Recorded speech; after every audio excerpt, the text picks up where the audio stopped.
name's Jeremy. I'm one of the creators of ChordHelper. And in this tutorial, I'm going to show you how to build a chord progression with ChordHelper, as well as how to add it into your project.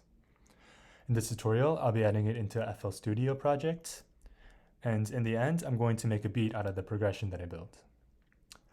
To first start, I'll select the key, octave, scale, and beats per minute of the progression I want to build. So I'm going to select A for my key and 130 beats per minute. And I'm going to leave the octave and scale untouched for this example.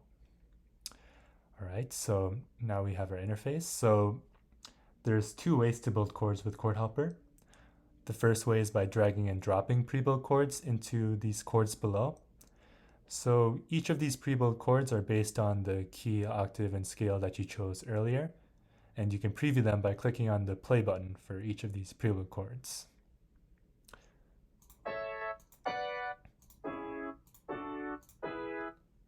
Alright, so once we find one that we like, all you need to do to add it into your progression is to drag it into the chord. So let's say I like this one, so I'm going to drag it here.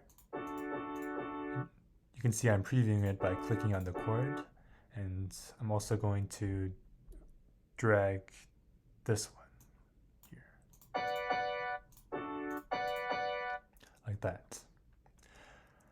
The second way to build chords with ChordHelper is by custom chord building, which you can do by clicking on the lock icon on any of the chords. So I'm going to unlock this chord, and what custom chord building allows you to do is to build chords from the root up, so from scratch.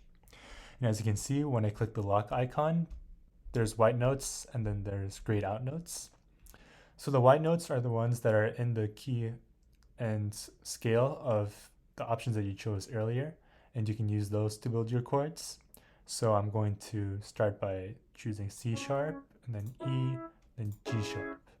So you can build chords in that way too. So like that. So those are the ways that you can build chords, but you can also customize from there. So you can customize by adding sevenths and inversions. And you can do that by clicking on the drop downs as I just did right now, and you can customize in that way. So I'm going to add sevenths to each of the chords, and I'm also going to add an inversion to the third chord, like that. All right, so now we have our progression, but as I'm listening to this, I think that these ones sound a little too high. So what I'm going to do is I'm going to click the arrow right here. And what this does is it transposes it down an octave. So it pitches it down an octave, like that. All right, so I think this sounds pretty good. But I'd like to change the key because I want it to be pitched down a couple of semitones. So what I'm going to do is I'm going to change the key to G. That sounds a lot better. So to preview it in whole, you can click the start button to play the chord progression.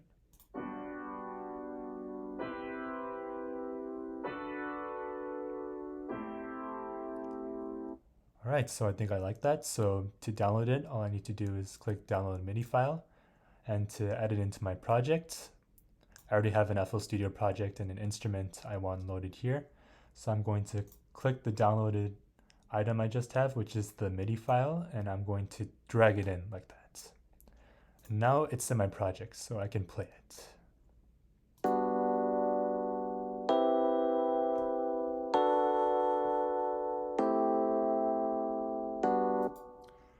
Yeah, so it's really simple. That's all you need to do to add it into your project. So now that we have this progression, I'm going to cut, and then I'm going to show you a beat that I already made out of this progression. All right, so here's a beat that I already made with the progression we made. So as you can see, these are the same chords that we were working with.